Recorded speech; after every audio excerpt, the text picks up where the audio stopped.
We intend to read a long passage, but in the beginning we'll read only 14 verses. And as we enter chapter 24, you will realize that this is the passage that many of us are waiting for, but it's one of the most difficult passages to preach from. So I will be doing a lot of reading, so open your Bible and observe with me. Matthew chapter 24, verse 1. Jesus left the temple and was going away when his disciples came to point out to him that the buildings of the temple. And he answered them, "You see all this, do you not? Truly I say to you, there will not be left here one stone upon another that will not be thrown down." Verse 3. As he sat on the Mount Olives, this disciple came to him privately, saying, "Tell us, when will this thing be? And what will be the sign of your coming and the end of the age?" And Jesus answered them, "See that no one lead you astray. For many will come in my name, saying, 'I'm the Christ,' and they will lead many astray. And you will hear of wars and rumors of wars. See that you are not alarmed, for they must take place. But the end is not yet." Verse 7. "For nation will rise against nation, kingdom against kingdom, and there will be famines and earthquakes in various places. All these are but the beginning of birth pangs. Then they will deliver you up to tribulation and put you to death. You will be hated by all nations for my name's sake. And then many will fall away and betray one another, hate one another. And many false prophets will rise and lead many astray. And because lawlessness will be increased, the love of many will grow cold. But the one who endures to the end will be saved. And this gospel of the kingdom will be proclaimed throughout the whole world as a testimony to all nations. Then the end will come." It is clear the disciple asked Jesus, "When and what are the signs of his coming at the end of the age?" Verse 3. Jesus sat down on Mount Olivet, and the disciple came to him privately, saying, "Tell us, what will this thing be? And when will this thing be, and what will be the sign of your coming and the end of the age?" What refers to the timing? When refers to the timing, what refers to the sign of his coming? So Jesus basically answered them about the timing of his coming and the signs of his coming. And after Jesus answered the when and the what, he proceeded to give instruction on how to prepare for his coming. How to prepare for his coming. So therefore, we will outline, not just for today, will be subsequent days or subsequent weeks. It will be the timing of his coming, the sign of his coming, and the preparation of his coming. And some of you know that I have a lot of hard time preparing this passage. Sometimes I was thinking, okay, let me focus on the timing for today. And later on, inevitably we'll get into the sign. Once I get into the sign, you will never end this sermon here. So we'll have to break this out subsequent weeks. So today we'll talk about the timing and some of the sign, and we will not answer all the questions, but we will try. So today's message is not a complete message. You will be subsequent weeks that come that you will see more of such. So the outline is of this passage you will see. In fact, you have to see this passage, chapter 24. Read the whole chapter. In fact, read also chapter 25. This is one of the whole complete message is chapter 24 and 25. So Jesus said about the timing of his coming, the sign of his coming, and the preparation for his coming. So you will see that in verse 44 that he says that be ready, especially when you look at verse 44 and 45. 42 and 44. Therefore stay awake, for you do not know what day the Lord is coming. And 44 say, therefore you also must be ready. You must be ready. So he focused on the timing, the sign, and then he said, you must be ready, and then you must have wisdom. Verse 45, he said, who then is a faithful and wise servant? So you need to be faithful and you need to be wise. And then in the chapter 25, verse 1 to 13, say, be prepared. You look at verse 1.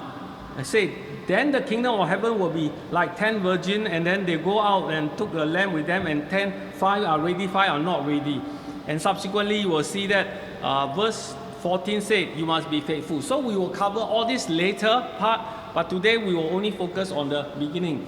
And so after they saying be faithful, then what happened is chapter 25, the 31 onward is say, look, why we need to be prepared and be ready, because the final judgment will come. The final judgment will come. So today we will be looking at the overview of Olivet Discourse. And let me remind you that Jesus was on the last week of his ministry on earth. And in two days' time, he will be hanged on the cross.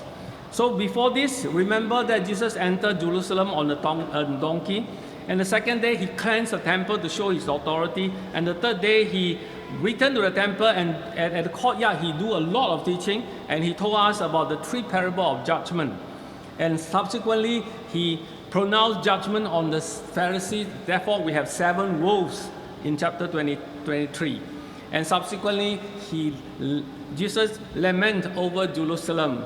That's why in verse 27, chapter 23, verse 27 say, O Jerusalem, Jerusalem, how often I have gathered your children together as hen gather her brood under her wing, and you are not willing.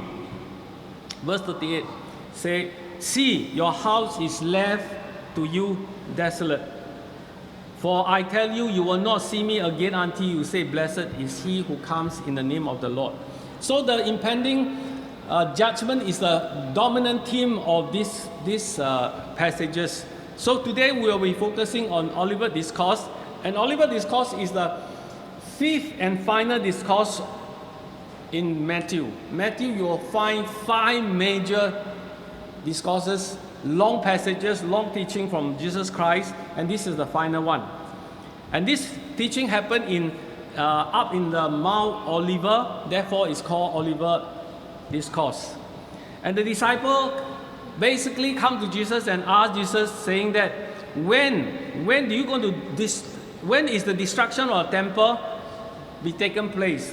And then they combine the destruction of the temple together with Jesus coming. Do you realize that?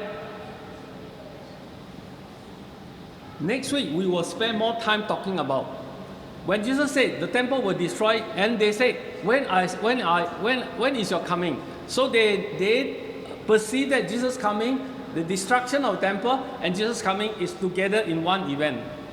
Therefore, they ask, when this thing happen, and what are the signs of your coming?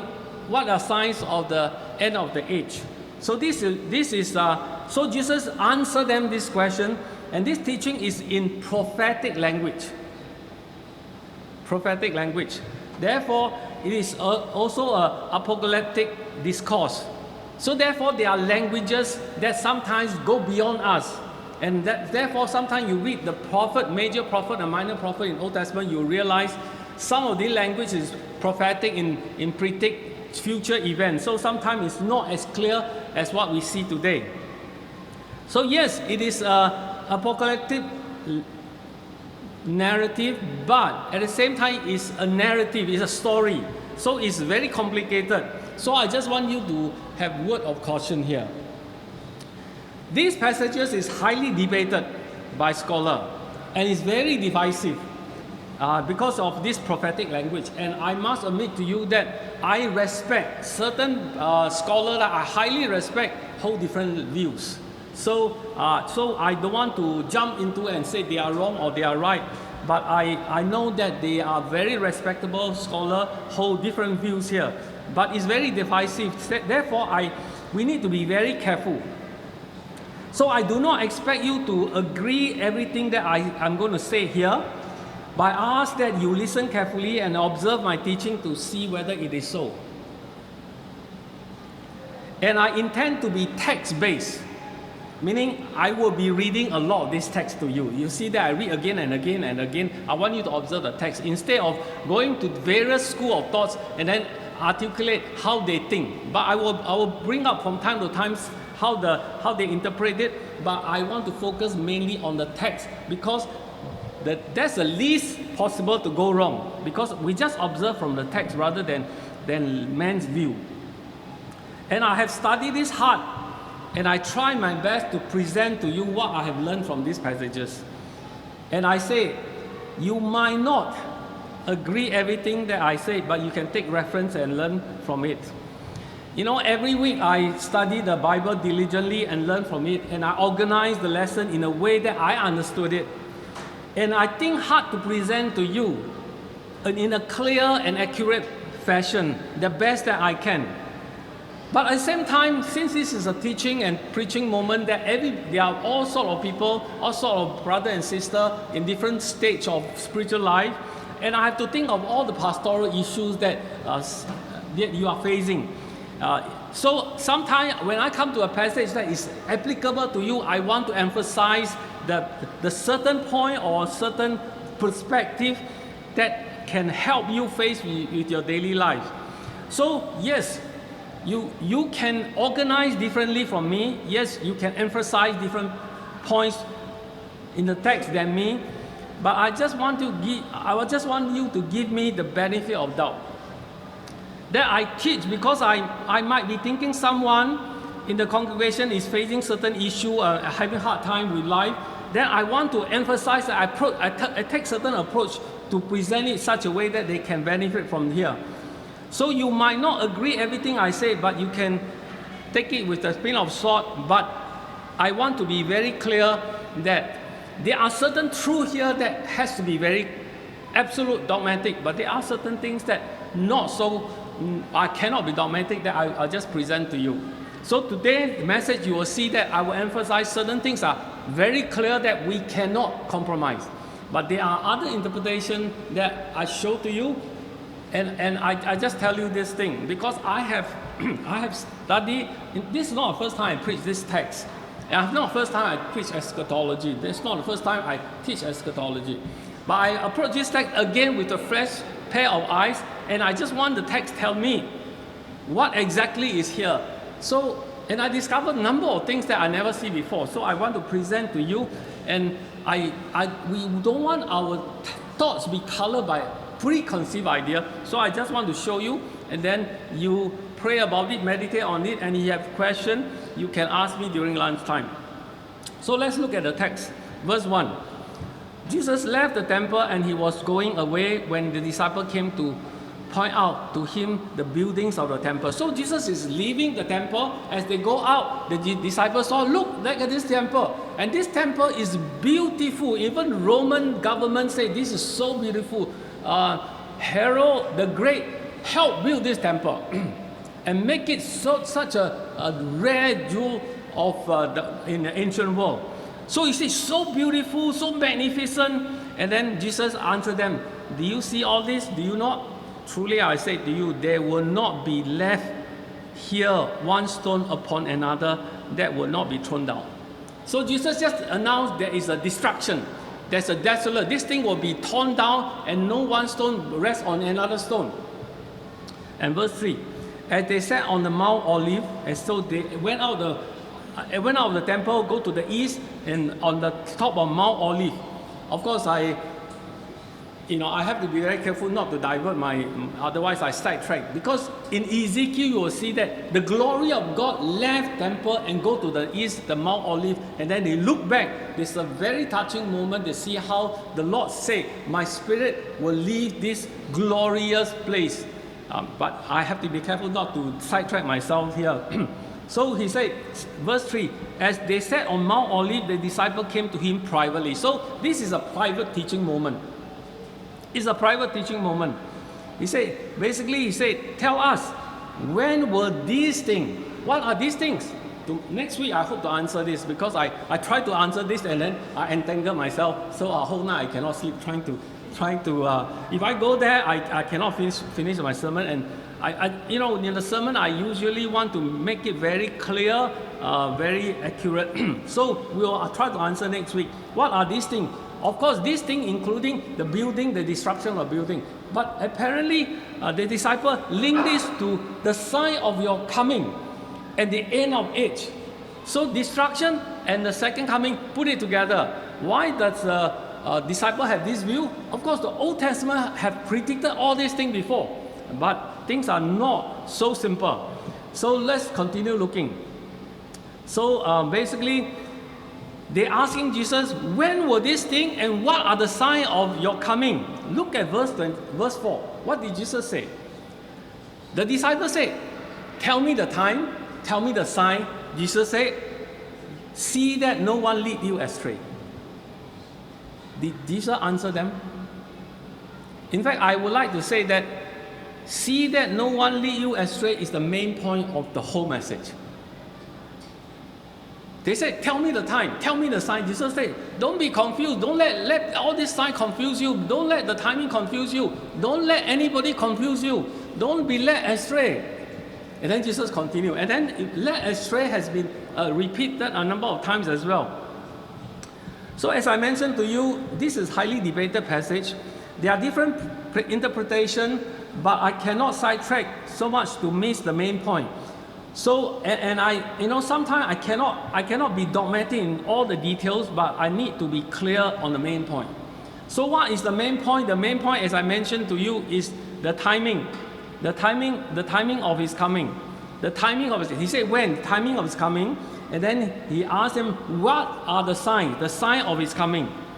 And then he says that he spent, in fact, just now as I mentioned to you, he spent more time talking about preparation. In fact, you look at it, when he used a number of passages, in fact 4 or 5 passages, talking about get ready, be prepared, be faithful, final judgment is coming. So he spent more time there. So my question is this, do we really know the time? Does the Lord want us to know the sign? This is, even I mentioned this thing, some of you will start thinking, are you sure what you're talking about? So I will show you what I meant later. So you see, from chapter 4, second half to chapter 25, all is talking about preparation. So the key is this, Jesus is definitely coming. But don't be led astray. Be prepared. I think if you leave now, I think you still stay, because the main message is be prepared. The rest is not so clear, but we'll present to you. But since it's a scripture, I want to try and then let you have a look at this how we interpret the scripture. So let us look at first point, the timing of this second coming. As I mentioned to you, there are various views. Thank you, sir. There are various views on this text. So let me show you the two basic views here. One we call this preterist, and the other one we call futuristic. Futurist. They are basically two views. Of course, there are third views that are very common now. Preterists basically said, what you see in this text, chapter 23, all happened in AD 70. Everything completed. Everything already passed. All these events, so we are living in 2022, but all these things description in chapter 23 has occurred in AD 70. So it's a past. There's nothing to do with us. But the other side of the camp basically said, no, AD 70, all the things that happened, the temple destruction, yes, it happened, but a lot of things that in this text did not happen. The sky never turned down, the sun never, the moon never dropped, the sky never dropped, the great tribulation never happened. So how can you say all these things happened? So these are futuristic. Just to let you know that MacArthur and also a lot of other camps are holding this view. But then there is a middle view in the sense that some of this happened in AD, which we say AD 70, the destruction, the Roman came and destroyed all the temple. And it did happen, but not complete, so partial fulfillment. And then there's a future fulfillment. So there's a, in between there's a third view. So my question to you is this. Read this text again and again. Tell me, did this text say this is referring to AD 70? Of course not, because in Jesus' time, he said, this thing is going to happen, but he never said when. He never said when. So it could be 70, it could be not 70, but regardless, it's still the future. So it may not be. So what I'm trying to tell you is this. When people say this is AD 70, it is man's view, man's interpretation. They say, oh, this don't happen here. Okay, fine. This is your view. I take a reference from it. I say, okay, I observe that you think this way. Maybe, maybe not. But the text never said. So I just want to be very clear. But then is the text say in the future, there's a future rather than AD 70? Did the text say future? In fact, you look at verse 15, he said that, so when you see abomination of desolation spoken by prophet Daniel standing in the holy place, okay, now he goes back to the reference to Daniel. He quote reference to Daniel. Therefore, a lot of times when we interpret the Bible, we use references. Why we do references? Because I'm not telling you what we think. The Bible did say this. So Jesus said, look at prophet Daniel, he predicted this thing. Okay, if Jesus said that this event could be a future thing. It's not here. So so Daniel, if you go to Daniel, he's talking about second coming. He's talking about, which, like I say, next week, then I will tell you, Daniel predict there are 77. And then 69, 7 already occurred, 7, the last 7 never occurred. So you see, now you understand, if I get into there, again, not able to end this in time. So as we proceed, we will explain to you, give you more information. But today, I just want to say that Daniel did say that the last day is called the tribulation. 7 years tribulation will happen there. So when Jesus quote Daniel, so he's talking about second coming, not just now here. And then not only that, in verse 21, he said this, for then there will be great tribulation, such has not been from the beginning of the world until now, no, and never will be. Oh, this refers to one specific event in history that never happened before and will never happen after that. Did we see that? Now, if you look at AD 70, do you think this is the worst that Israel experienced? May not be. There are a lot of things happen, a lot worse coming. So, do you really say that all these things completed in AD 70, that which is the preterist view, or everything already happened in the past? May not be. So we have doubts. Look at verse 29 and 30. Immediately after tribulation of those days, the sun will be darkened, the moon will not give light, and the star will fall from heaven. Did we see that? Of course not. Therefore, all these passages is pointing to the future rather than pointing to the back, to the past. So in the past, there are many scholars holding in the past, but slowly there are more people changing their view. But the more taking the middle ground view. So basically, we didn't see the sun darken, the moon don't give light, the sky falling, and we didn't see the great tribulation because a lot of things, 9/11 or tsunami happened, a lot worse than before is happening. So you cannot be so sure. Let me throw a spanner into the whole thing. You know, when you talk about destruction of temple, you say, yeah, but destruction of temple happened in 70 AD. I will say to you, do you remember that how many temples are there? Of course, Moses in the wilderness, he built the tabernacle, and then David said, no, tabernacle is not good. I want to build a temple for God. And God said, no, David, you cannot. I will get Solomon to build. So Solomon built beautiful temple. Do you remember the temple is still around? The temple was destroyed. The temple was destroyed. It's no longer. So when Jesus predicted the temple will be destroyed, hey, look, this is not the first time. It happened before. That's why in Ezekiel predicted that the glory of God will leave the temple, and we see that happen before. Not only that, then during Zechariah's time, Zerubbabel also built another temple. So that's the second temple. And then, of course, it was desecrated. During those times, they offered, adulterous things in there as well. So it happened before. It's not just happening before. So how can you say AD definitely is referred? Because it happened before, and it happened again. And then, of course, during Jesus' time, the temple belongs to Herod's temple, because basically they repair Zerubbabel's temple and then change it and modify it and beautify it. Now, what I'm saying is this: AD 70, the temple did destroy. But that may not be the only one. You can see history, it happens many, many times. So all this information help us interpret. Okay, let's come back to this text. So look at this text. Did it say when? Didn't. So my question is this: the temple Jesus saw could be destroyed and rebuilt and destroyed and rebuilt. I don't know how many times. We do not know. Is this the one? I also do not know. But I'm just plant some doubt in you and say, if you straightly say this is 70 AD, the temple destroyed by Roman is fulfilling this, this prophecy, may not be. So let's dive into the text. Here where I start talking about the timing. Look at verse 1 again. Or rather, let's look at verse 3. As Jesus said on the Mount Olivet, the disciple came to him privately and said, when will this thing be? So of course, Jesus just said before the destruction of the temple. Then he said, what was the sign of your coming and the end of age? And Jesus answered, and I always want to emphasize to you, what did Jesus say? See that no one lead you astray. Don't be misled.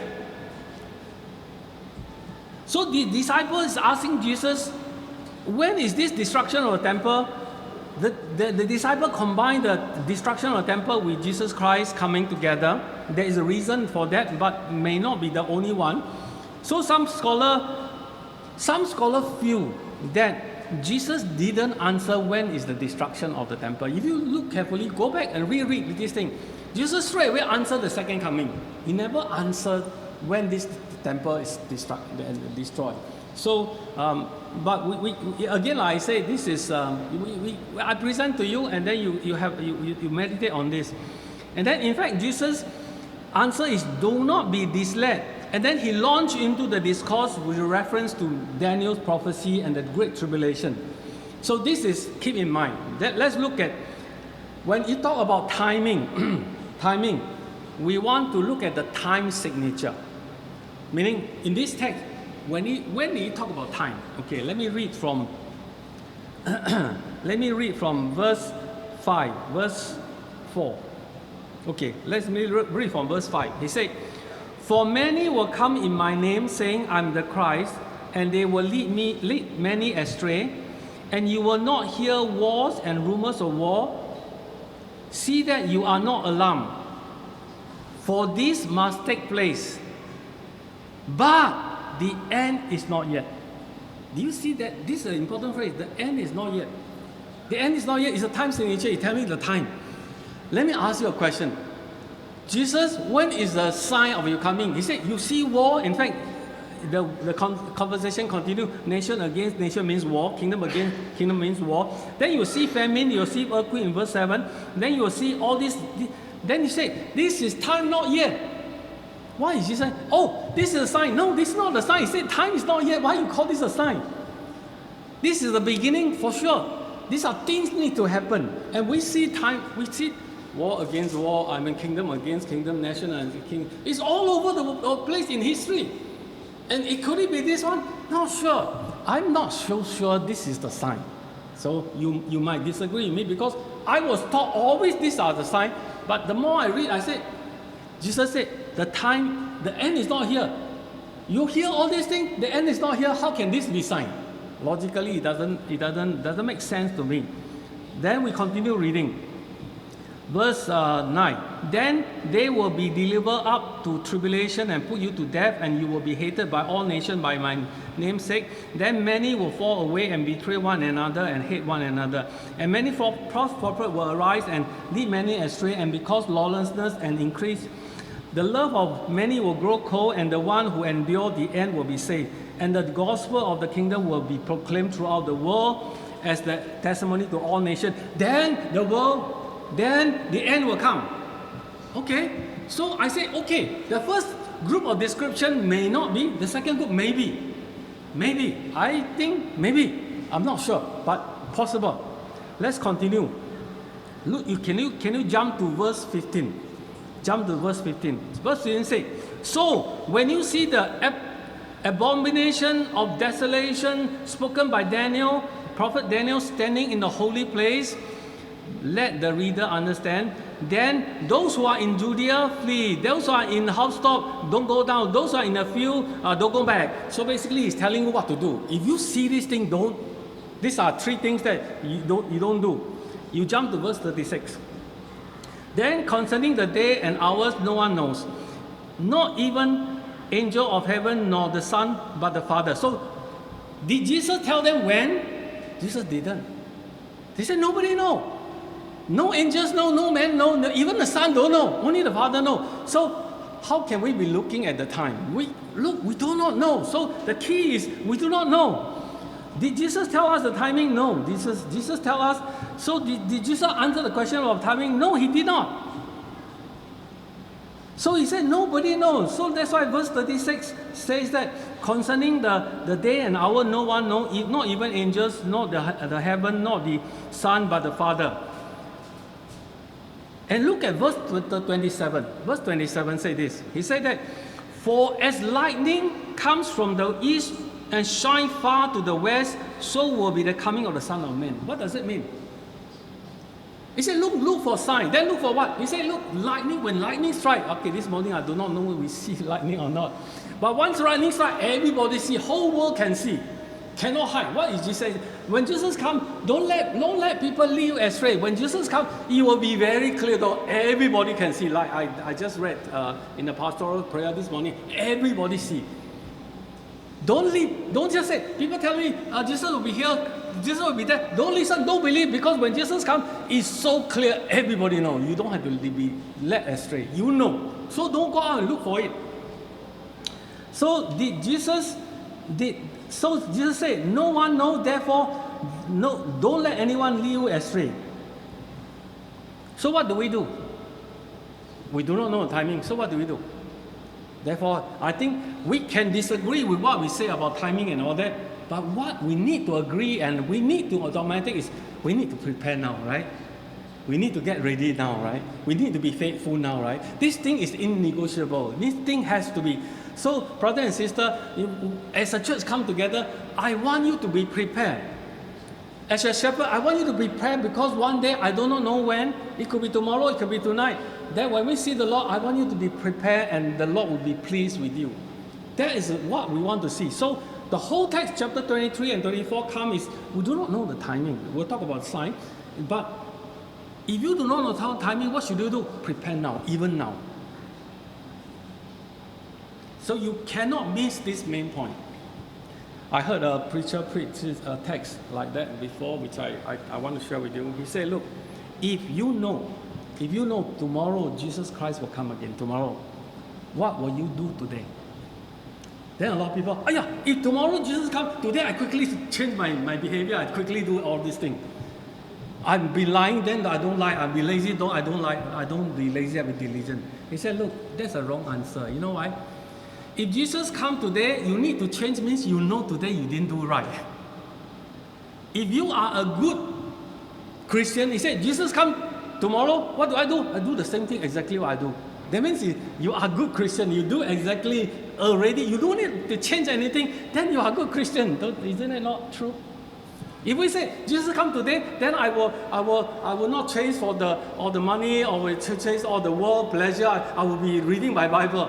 Then you know what is right, and then you know you are not doing the right thing. So the question today is, what are you doing? Do you need to change or not? When I say change is better, I say better don't change. Because you're already doing instead of knowing, oh, tomorrow the exam is here, quickly study, means you have not been studying in the past. If you say, I'm always ready, okay, then you are a good Christian, then Jesus Christ will say, you are a faithful servant. Okay, so here we see that when the text talk about the end is not come, I have doubt whether that is a sign or not, because I was taught it's always a sign. You might disagree with me, fine, but I think we need to agree is we need to be prepared, we need to be ready. So that is the timing. Let's come to the sign, which I'm not going to exhaust all the teaching on the sign, but there's a lot of things here, but I just want to highlight certain things for you. So are there signs of his coming? Are there signs of his coming? In fact, the answer is yes, but the answer is also no. Why is the answer no? Look at verse 36. Look at verse 36. Concerning the day and hour no one knows, not even the angels know, nor the Son know. For as were the days of Noah, so will be the coming of the Son of Man. For as in those days before the flood, they were eating and drinking and marrying and given in marriage until the day when Noah entered the ark. They were unaware until the flood came and swept them away. So were the coming of the Son of Man. So are they signs or not? If you say Jesus Christ came in the night like a thief, then how can it be sign? So there's no sign. But they say, hey, look, this text said, look at the fig tree and learn from lesson. So what does it mean? Now, do you see the confusion now? Sometimes I get, what about the war and the famine, the earthquake? If you don't think that is, then maybe the abomination sitting in the dissolution sitting in the holy place. Of course, we will explain what holy place is, because there are a number of different explanations there. So which one is this? So are they sign or are they not sign? Is this sign or not? So as I mentioned to you, the wars and the famine and the earthquake, look, in history we see that all the time. Today you see, was it last week that another earthquake strike? And then you see a lot of this issue there. But of course, you say this is a birth pang, means the frequency become more. But we cannot tell. But you say, this is not the time yet. Since it's not the time yet, why do you call it a sign? So it's not a sign. But then he said, look, what about people? You will be hated by all the nations. You will be betrayed one another. Your lawlessness increase in verse 12. That many will grow cold. And so does this? And then do you see the gospel shared throughout the world? Is this the sign? Maybe, maybe not. Why I have doubts? Because you look at verse 15. Look at verse 15. So when you see the abomination of desolation spoken by prophet Daniel standing in the holy place, verse 16, then those who are in Judea flee, those who are in the housetop don't come down, those in the field don't go back. Could this be the sign? Maybe. Then we jump to verse 21. Then there will be great tribulation. If there's a great tribulation, how can you not know? Great tribulation referring to the second half of the 7 years, meaning the Antichrist will be sitting on the temple according to Revelation, and then they will destroy the Israel. How can it not sign? But maybe not. I'm not sure. Can you continue to look at verse 22? He said, in those days, if have not been cut short, no human will be saved, and for the sake of the elect, those will be cut short. Verse 20. If anyone say to you, look here, Christ is here, there, don't believe. Look at verse 25. So, see, I have told you before. So if they say to you, look, he is in the wilderness, do not go out. If you say, look, he's in the inner room, do not believe it.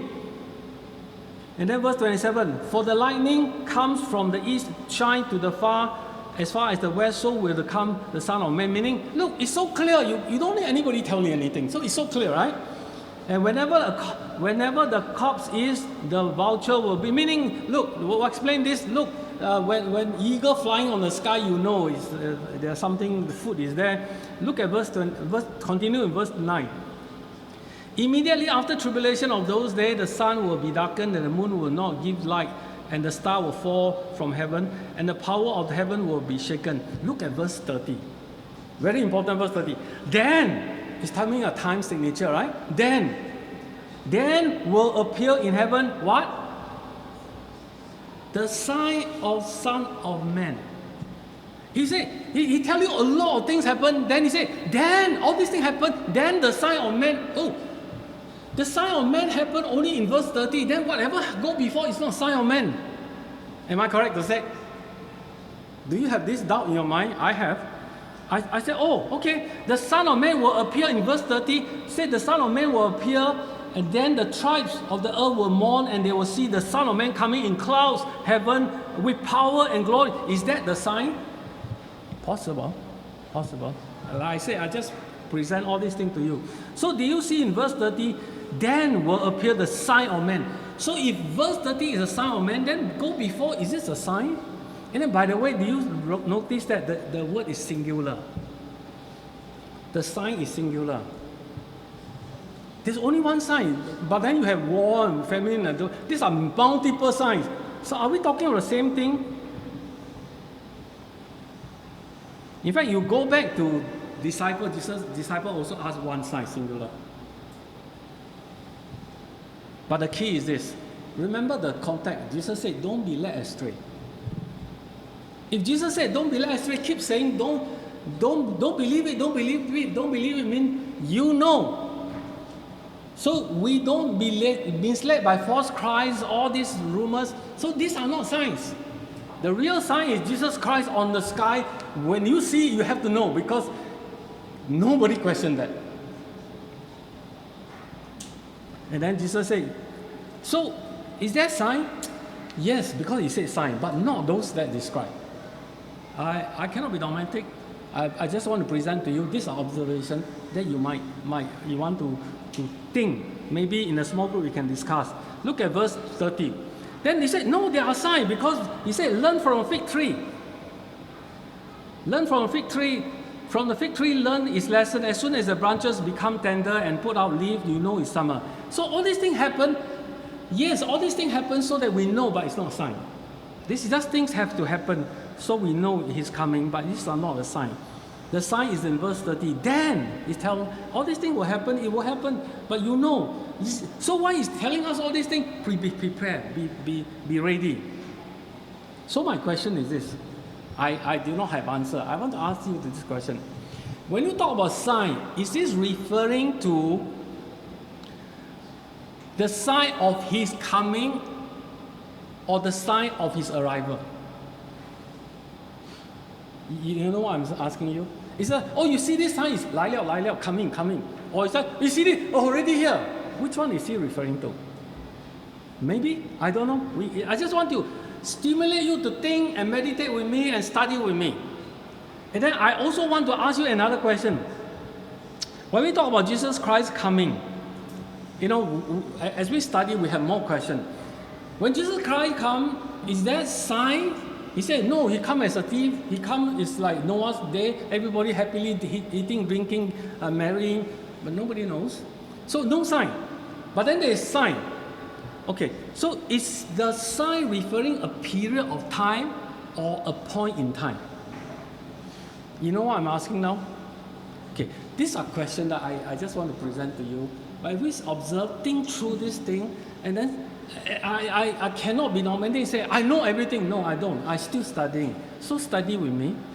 But when you walk away today, you say, look, then what are you teaching? I'm teaching you this. Be ready. Do you agree? Be ready. We need to be ready. We need to prepare. For one thing we know. What do we know? We know that Jesus Christ definitely coming. Agree? Secondly, we know that in this text that Jesus Christ said nobody knows. So if somebody tell you, in fact, in the new internet, you see that everybody try to predict when and where Christ will come. Don't listen. Don't listen about the timing. Don't listen about the location, because nobody knows. When Jesus Christ, the lightning from east to west, everybody knows. No question. So don't go and guess. No. So we know definitely coming. When it comes, everybody knows. Jesus will make sure everybody knows. Then what should we do? We need to be prepared. Agree or not? We need to be prepared. So obviously, in our small group, you want to say how to prepare. That's more concern than looking for the sign, looking for the timing. Do you agree with me? Are you with me? I think it's important that we do this. Yeah, we love all this debate. We go, it's like camp A, camp B, camp C, you start fighting each other. No, then we already being trapped by the Satan. This is exactly what Satan wants us to do. Be divisive, and then we lose our testimony. When Jesus Christ comes, what do? So I think the key that I cannot compromise is Jesus definitely will come. We do not know the time and location, but we need to prepare. Then you walk away this, I think we are right. So with this mindset, and in future we will dive in and say, okay, now what are the problems? Why do people hold that this is the past? What the generation mean? There are many problems that there, because I tell you honestly, I wake up at 3 o'clock, I cannot sleep, and then I change all my sermon, and then start come again. So maybe today, then I go back, and then I start changing again. So if tomorrow I'm preaching, again the text will not be the same. I can never preach one sermon twice. It's always changing. So people ask me, how come the last minute you still have to change? Look, I don't have a fixed sermon. I depend on Holy Spirit. So I want you to leave today, conclude this. Let us prepare for His second coming. Because He will judge us. And that's more important. So you must make sure you are safe. That's the key number one. And then you must make sure that He's pleased with our life. Shall we pray together? Father, we come before you. We thank you for the message. We know it's hard and sometimes it's divisive. We pray that we will not be divisive, we'll be humble, we will discuss all the issue and doubts with grace, with kindness, and with love. So Father, help us be focused on you. Let us be willing to love each other, like our brothers yesterday said.